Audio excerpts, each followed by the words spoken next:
Rajahmundry parliament నియోజకవర్గ ప్రజలకు, Rajamahendravaram city నియోజకవర్గ ప్రజలకు, నా పార్టీ కార్యకర్తలకు, నాయకులకు, ప్రత్యేకించి నాకు ఓటు వేసిన ప్రతి ఒక్కరికి కూడా కృతజ్ఞతలు తెలుపుతా ఉన్నా.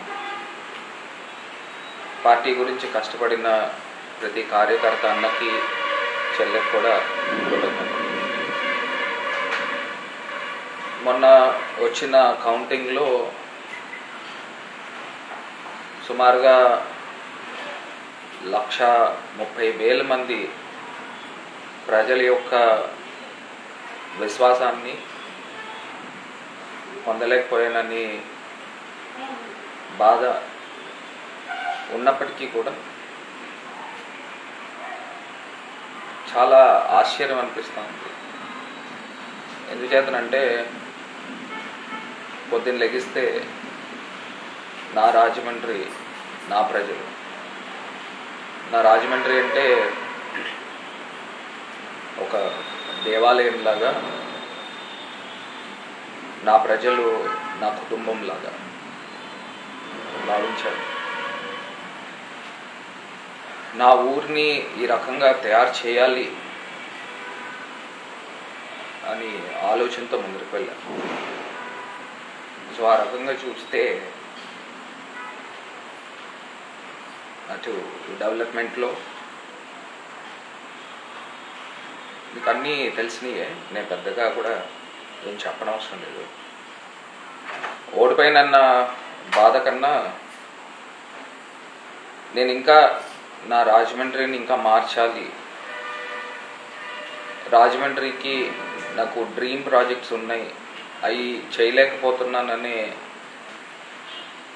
ఒక నిస్తేజం కనబడతా ఉంది. ఏదేమైనప్పటికీ రాజకీయాల్లో గెలుపోవటములు అనేది సహజమే. అయినప్పటికీ కూడా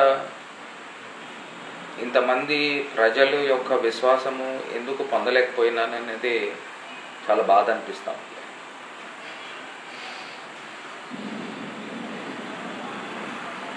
ఏదేమైనప్పటికీ యాక్సెప్ట్ చేస్తాము, ప్రజలు ఇచ్చిన తీర్పుని తీసుకుంటున్నాం.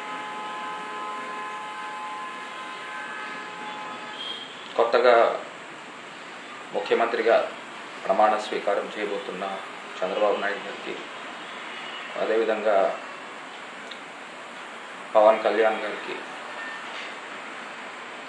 ఇప్పుడు 18th లోక్సభ రాజమండ్రి ఎంపీగా గెలిచిన దగ్గుబాటి పురంధరేశ్వరి గారికి, అదేవిధంగా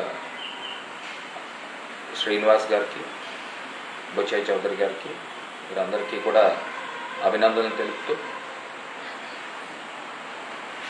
ప్రజల యొక్క ఆకాంక్షలకి అనుగుణంగా కొత్తగా ఏర్పాటైన ప్రభుత్వం, నాయకులు కూడా పనిచేస్తారని మనస్ఫూర్తిగా ఆకాంక్షిస్తూ థ్యాంక్ యూ.